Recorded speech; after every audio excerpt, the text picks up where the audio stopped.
హైదరాబాద్ మీర్ చౌక్ లో జరిగిన అగ్ని ప్రమాదం తీవ్ర విషాదాన్ని నింపింది. అగ్ని ప్రమాద ఘటనలో ఇప్పటి వరకు 17 మంది మృతి చెందారు. గుల్జార్ హౌస్ మొదటి అంతస్తులో ఏసీ కంప్రెషర్ పేలిపోయింది. దీంతో భవనంలో మంటలు చెలరేగాయి.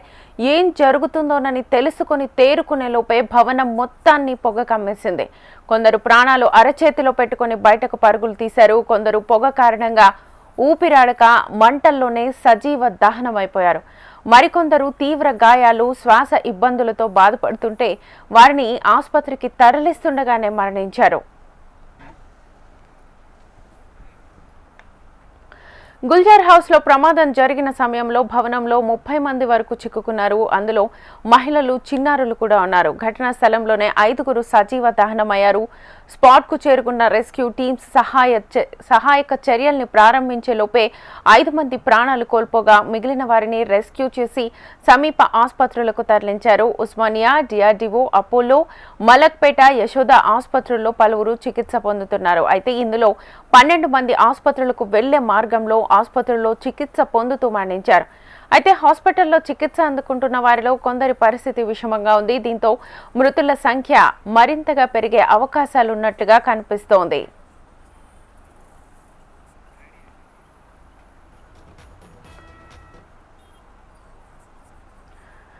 హైదరాబాద్ మీర్ చౌక్ లో జరిగిన అగ్ని ప్రమాదం తీవ్ర విషాదాన్ని నింపింది. అగ్ని ప్రమాద ఘటనలో ఇప్పటి వరకు 17 మంది మృతి చెందారు. గుల్జార్ హౌస్ మొదటి అంతస్తులో ఏసీ కంప్రెషర్ పేలిపోయింది.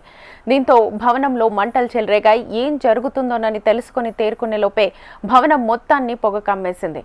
కొందరు ప్రాణాలు అరచేతిలో పెట్టుకుని బయటకు పరుగులు తీశారు. కొందరు పొగ కారణంగా ఊపిరాడక మంటల్లోనే సజీవ దహనమయ్యారు. మరికొందరు తీవ్ర గాయాలు, శ్వాస ఇబ్బందులతో బాధపడుతుండగా వారిని ఆసుపత్రికి తరలిస్తుండగానే మరణించారు.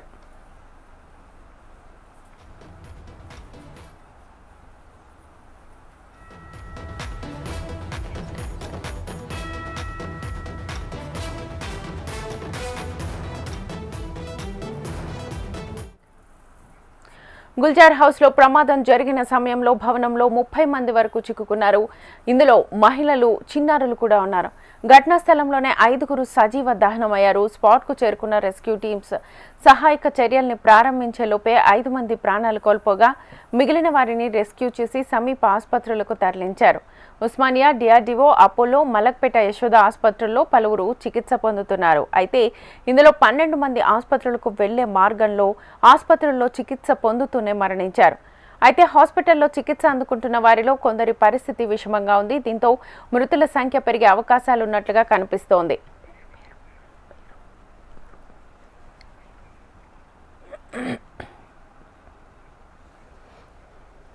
సో ఈ ప్రమాదానికి సంబంధించి కంప్లీట్ గా ఆ భవనంలో భద్రతా చర్యలు ఎలా ఉన్నాయి, ఫైర్ ఎగ్జిస్టింగ్ ఉందా లేదా, అసలు కంప్రెషర్ పేలిందా లేదా, లేదా షార్ట్ సర్క్యూటా, ఇంకేదైనా కారణం ఉందా అనే కోణంలో కూడా విచారణ ప్రస్తుతం జరుగుతోంది. ఏదేమైనా ప్రమాదం అయితే తీవ్ర విషాదాన్ని నింపింది.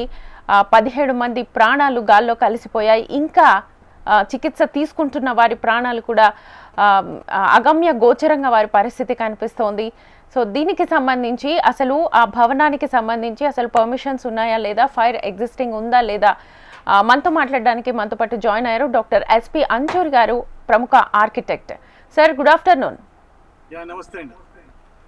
సో ఇప్పుడు ఇలాంటి ప్రమాదాలు అంటే ఒక్కొక్కసారి మనం చూస్తుంటాం, ప్రమాదాలు జరుగుతూ ఉంటాయి. ప్రమాదాలు జరిగిన తర్వాత ఫైర్ ఎగ్జిస్టింగ్ ఉందా లేదా, ఈ భవనానికి అన్ని పర్మిషన్స్ ఉన్నాయా లేదా అని చూస్తుంటాం.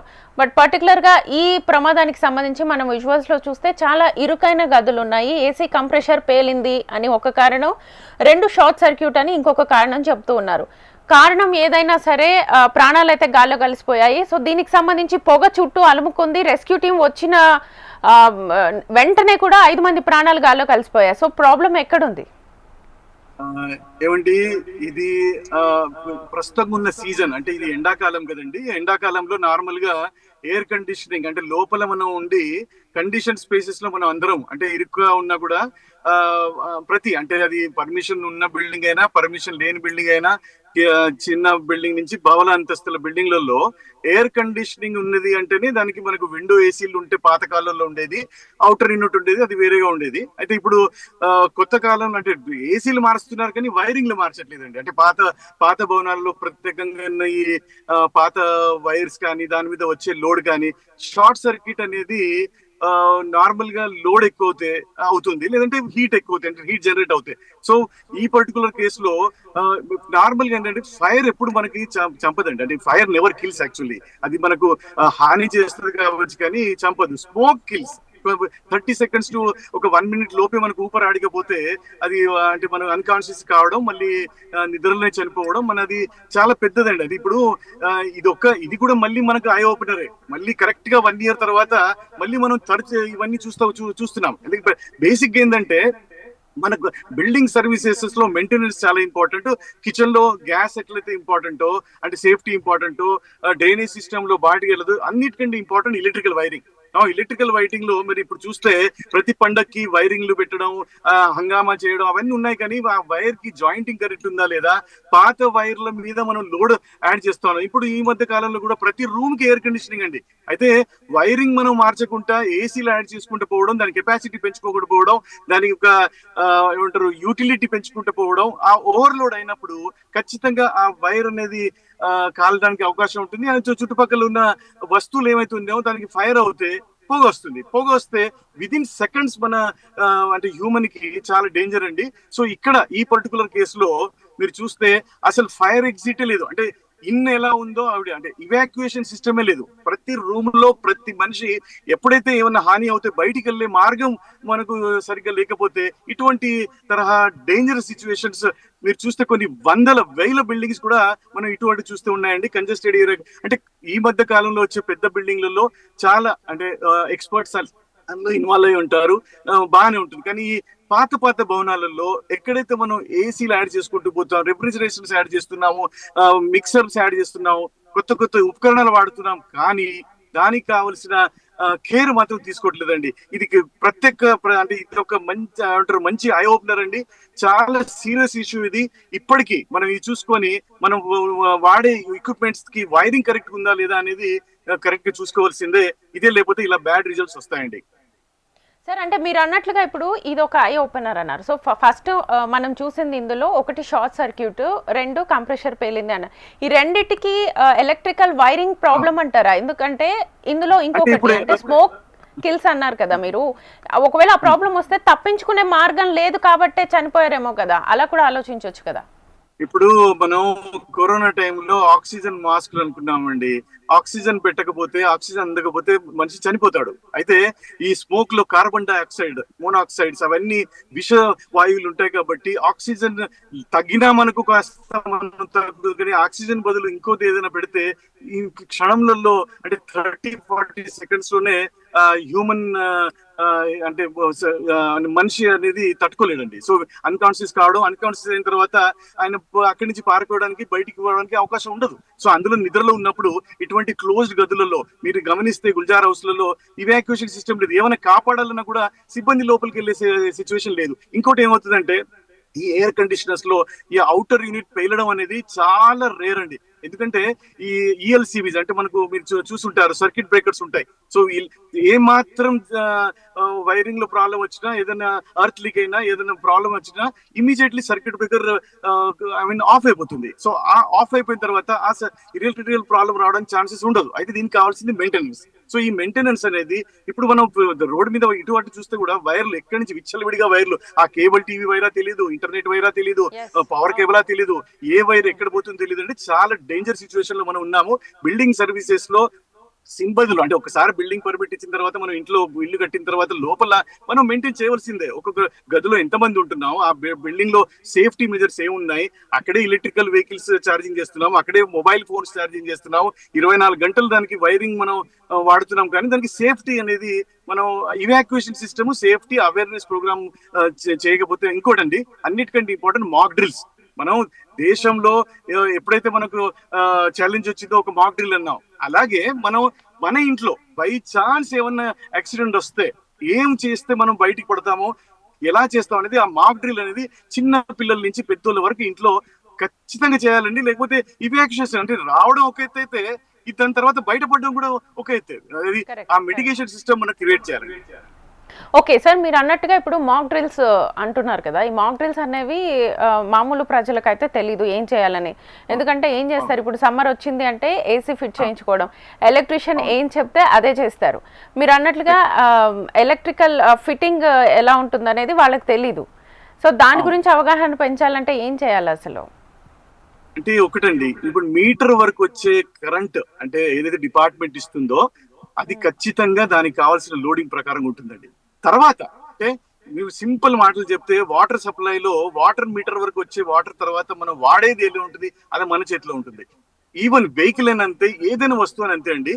అయితే ఇక్కడ మనం అంటే కొన్ని లక్షలు వేలు పెట్టి మనం ఇవన్నీ ఏదైతే ఎయిర్ కండిషన్ అనేది చాలా కాస్ట్లీ కదండి. అంటే మామూలుగా కిటికీలు దర్వాజాలు క్లోజ్ చేసేసుకొని మనకు కావాల్సిన కండిషన్ టెంపరేచర్ కావాలి అంటే డెఫినెట్ గా వాడుకోవచ్చు. కానీ వాడబోయే అంటే ఎక్విప్మెంట్స్ కూడా సేఫ్టీ ఉందా లేదా అని చూసుకోవాలి. ఇంకోటి ఈ కంజెస్టెడ్ ఏరియాస్ లో ఎప్పుడైతే మీరు ఓల్డ్ సిటీలు చూస్తారో అవుటర్ యూనిట్స్ కూడా అది పెట్టడానికి కూడా ప్లేస్ ఉండదండి. ఇన్నర్ యూనిట్ ఒకటి ఉంటుంది, అవుటర్ యూనిట్ ఒకటి ఉంటుంది. సో ఆ అవుటర్ యూనిట్స్ దానికి అసలు ఇప్పుడు ఎవరైనా చూసే న్యాచురల్ లేదండి. ఎందుకంటే ఈ వైరింగ్ అనేది తర్వాత ఓకే, కానీ ఆ పర్టికులర్ ఉన్నాయి. ఇప్పుడు చాలా చోట్ల అండి, ఇప్పుడు పాత భవనాలలో రూమ్లు ఇంటీరియర్స్ చేపించుకోవడం, దాని తర్వాత ఫాల్ సీలింగ్ చేయడం, ఈ వైరింగ్ కూడా అసలు అది కరెక్ట్ గా ఉందా లేదా లేదా కూడా తెలియదండి. అదే మనం మూసేస్తాం కాబట్టి మనం కర్రలు చేస్తున్నాం, పెయింట్ చేస్తున్నాం, ఇంటీరియర్స్ చేస్తున్నాము, ఎక్విప్మెంట్స్ పెడుతున్నాం, కానీ దీనికి కావాల్సిన వైరింగ్ ఏదవుతుందో చాలా వరకు నేను గమనిస్తానండి. నేను ఈవెన్ ఇటువంటి ఓల్డ్ హౌసెస్ లో మనం వెళ్ళినప్పుడు కూడా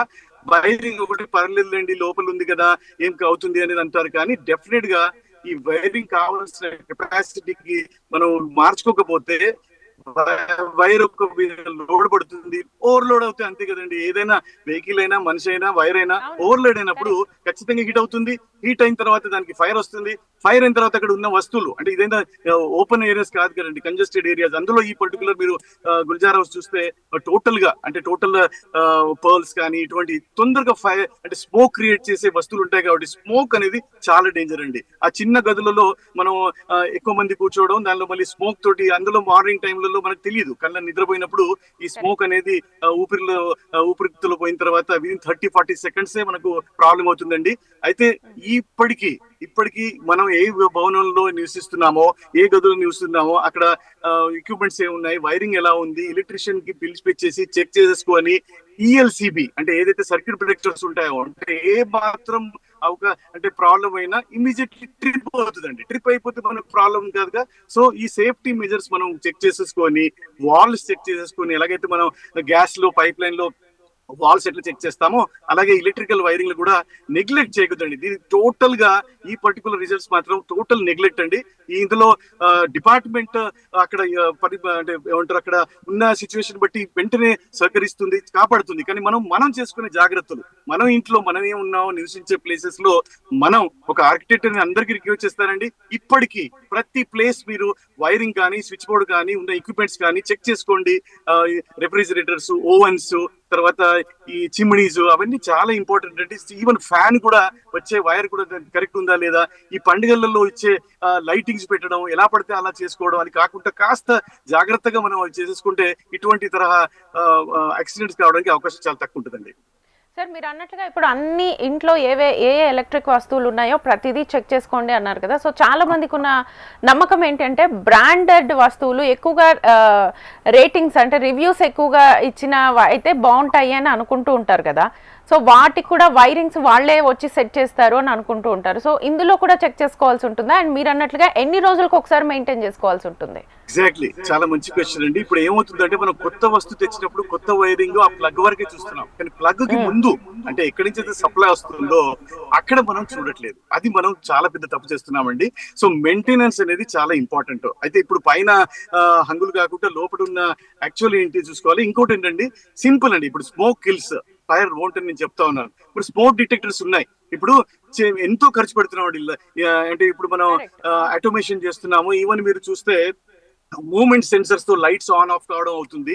సో చాలా హండ్రెడ్స్ లో ఉన్న దొరికిన ఎక్విప్మెంట్స్ కూడా మనం రూమ్ లో పెట్టుకోవచ్చండి. ఏ మాత్రం ఏ మాత్రం మనకు స్మోక్ వచ్చినా అలారమింగ్ వస్తుంది. సో ఎలాగైతే బెల్ వస్తుందో ఇమ్మీడియట్లీ మనకే అలారమింగ్ వస్తుంది. కాబట్టి డెఫినెట్ గా మనం కాపాడుకోవడానికి అవకాశం ఉంటుంది. ఎందుకంటే ఈ స్మోక్ అనేది ఎయిర్ కండిషన్ రూమ్ లో పడుకున్నప్పుడు గాఢ నిద్రలో, అది మార్నింగ్ టైం ఇంకా కాస్త ఎక్కువ మనం అంటే గాఢ నిద్రలో ఉన్నప్పుడు మన ఊపిరికి అది తెలియదు. సో సైరన్ రావాలి అంటే మాత్రం ఈ చాలా చీపెస్ట్, అదే ఆన్లైన్ లో ఏదైతే మీరు ఆన్లైన్ లో ఆర్డర్స్ చేసుకొని ఎక్విప్మెంట్స్ తీసుకుంటారో అదే సేఫ్టీ మెజర్స్ కూడా ఆన్లైన్ అవైలబుల్ ఉన్నాయి. తీసుకొని ప్రతి గదిలో ఒక ఫైర్ ఎస్టింగ్విషర్ చిన్నది అండి, మన ఒక ఇలా 1/2 kg 1 kg అలా చిన్న extinguisher plus smoke detectors, that's good enough. అది మనకు ఎలాగైతే కార్ లో ఎయిర్ బ్యాగ్స్ ఉంటాయో, బైక్ వెళ్ళేటప్పుడు హెల్మెట్ ఉంటుందో, ఎనీ యాక్సిడెంట్ టైంలో ఫస్ట్ మనకు అలారమింగ్ వస్తే మనం బయటికి వెళ్ళే అవకాశం ఉంటుంది. సో నెగ్లెక్ట్ చేస్తే మాత్రం ఇలా ఇటువంటి సంఘటనలు తరచుగా మనం చూడవలసి వస్తుంది. సార్ మీరు అన్నట్టుగా ఇప్పుడు అలారం ఉందని చెప్పారు కదా, ఇప్పుడు ఈ అలారం లేదు, ప్రస్తుతం మేము ప్రికాషన్స్ తీసుకోవాలి, అది వచ్చేలోపు ఏమైనా జాగ్రత్తలు తీసుకోవాలి అంటే ఇప్పుడు మనకి ఇంట్లో కూడా మీరు చూస్తుండొచ్చు, అంటే ఓవర్ లోడ్ అయితే డ్రిప్ పడిపోతుంది. సో అదొక సిగ్నల్ అనుకోవచ్చా? లేదు ఒకేసారి అన్ని ఆపరేట్, ఇప్పుడు 2 rooms లో 2 ACలు ఆన్ చేసేసి పెట్టేస్తుంటారు, డ్రిప్ పడకుండా ఏమైనా సిగ్నల్స్ వస్తాయా ఒకవేళ ముందు వస్తే? ఎందుకంటే చాలా మంది కంప్రెషర్ పేలి చనిపోయిన వాళ్ళు నిద్రలోనే, అది కూడా మార్నింగ్ టైంలోనే ఎక్కువగా జరుగుతుంటుంది సార్. అవును అవును అవును. అయితే యాక్చువల్గా ఏంటంటే ఎవరైతే ఎయిర్ కండిషనింగ్ ప్రతి సంవత్సరం మనం ఎప్పుడైతే క్లీనింగ్ చేస్తారో, ప్రతి ఎండాకాలం వచ్చే ముందు ఆ ఫిల్టర్స్ క్లీన్ చేయడం, ఆ టైంలో ఈ వైర్స్ కూడా, అంటే బేసిక్ గా ఈ కేబుల్ వేరే ఉంటుందండి. మనం నార్మల్ గా కేబుల్ ఉంటుంది, ఇది వేరేగా మనకు కేబుల్ ఉంటుంది. పెద్ద హౌస్ అయితే మాత్రం అందులో అవుటర్ యూనిట్స్ కొంచెం దూరం ఉంటాయి. కానీ చిన్నగా అంటే మనం మామూలుగా సింపుల్ బిల్డింగ్స్ లో మాత్రం లెంత్ ఆఫ్ ద వైర్ తక్కువ ఉంటుంది. కాబట్టి ఒక్కసారి వైర్ చెక్ చేసుకొని, అందులో వాళ్ళకి మీటర్స్ ఉంటాయి, మీటర్స్ ద్వారా వాళ్ళు చెక్ చేస్తారండి. It's only simple job. ఇప్పటికీ అంటే మనం ఉన్న air conditioner inner unit, outer unit, meter నుంచి వచ్చే వైర్, అదొక్కటి చెక్ చేసేసుకుంటే సరిపోతుంది. తర్వాత మధ్యన మనం ఏదైతే మనం సర్క్యూట్ బ్రేకర్స్ ఉన్నాయో, ఆ సర్క్యూట్ బ్రేకర్స్ ఏమైనా ఫెయిల్ అయితే సర్క్యూట్ బ్రేకర్ చేంజ్ చేయడం, అటువంటి చేస్తే సరిపోతుందండి. బేసిక్ ఏంటంటే ఆ వైరింగ్ దగ్గర కూడా, ఇది లోపల కన్సీల్డ్ వైర్ అయితే పర్వాలేదు, కానీ ఇలాగ అయ్యే ఛాన్సెస్ ఉంది. ఎక్స్టర్నల్ వైర్ ఉంటే మాత్రం దానికి దగ్గర ఉన్న సామాన్లు, అంటే ఏమన్నా వస్తువుల దగ్గర నుంచి పోతున్నాయా, బట్టల దగ్గర నుంచి పోతున్నాయా, ఏ గదికి వాడుతున్నాము, అటువంటి మనం చూసుకుంటే ఇటువంటి స్మోక్ క్రియేట్ అయ్యే, స్మోక్ కావచ్చు, బ్లాస్ట్ కావచ్చు. సో బ్లాస్ట్ అనేది చాలా రేర్ అండి. బట్ స్మోక్ అనేది మాత్రం ఈవెన్ మనం అగరబత్తి కింద చిన్న ఏదైనా వస్తువు కాల్చినా కూడా స్మోక్ వచ్చేస్తుంది. సో స్మోక్ రాకుండా చూసుకోవడం ఒకటి. తర్వాత ఇంట్లో ప్రత్యేకంగా ఈ స్మోక్ వచ్చేటప్పుడు ఇమీడియట్లీ అంటే మాస్క్ ధరించడం. మనము పాండమిక్ పీరియడ్ లో మాస్క్ అనేది అందరికి తెలుసు. అయితే ఈ టైంలో కూడా మాస్క్ అనేది ఇంట్లో పెట్టుకోవడం, సేఫ్టీ మెజర్స్ ఇంట్లో ఒక చాలా చిన్న కిట్ అండి, ఫైర్ సేఫ్టీ కిట్స్ ఇప్పుడు అవైలబుల్ ఉన్నాయి మార్కెట్ లో. ఆన్లైన్ పెడితే మీకు చిన్న మన ఇంట్లో ఉన్న సైజ్ బట్టి, ఇంట్లో ఉన్న ఫెసిలిటీస్ బట్టి, ఇంట్లో ఉన్న నంబర్స్ ఆఫ్ పీపుల్ బట్టి సేఫ్టీ మెజర్స్ కిట్స్ దొరుకుతాయండి, చాలా చీప్ అండి అవి. Instead of going for cheap firing, no maintenance, ఇటువంటి తెచ్చి పెట్టేసుకుంటే ఇప్పటికీ మనం అంటే ఈ యొక్క సంఘటన మనకి హెచ్చరిస్తుంది. కాబట్టి ప్రతి చిన్న ఇంటి నుంచి పెద్ద ఇంటి వరకు ప్రతి అంటే నివసించే ఆఫీస్ కానీ, స్కూల్ కానీ, ప్రత్యేకంగా మాల్స్ కానివ్వండి, చిన్నగా అంటే చిన్న గదే కదా, నేను చిన్న ఇంట్లో ఉన్నాను కదా కాదండి. ఫైర్ యాక్సిడెంట్ కానీ, అంటే ఎలక్ట్రికల్ షార్ట్ సర్క్యూట్ కానీ ఎక్కడైనా కావచ్చు. కాబట్టి కొంచెం మనం జాగ్రత్తగా ఉంటే ఇటువంటి సంఘటనలు అసలు కావడానికి ఛాన్సే లేదండి. Okay sir, thank you so much, చాలా క్లియర్ ఇన్ఫర్మేషన్ ఇచ్చారు. Thank you.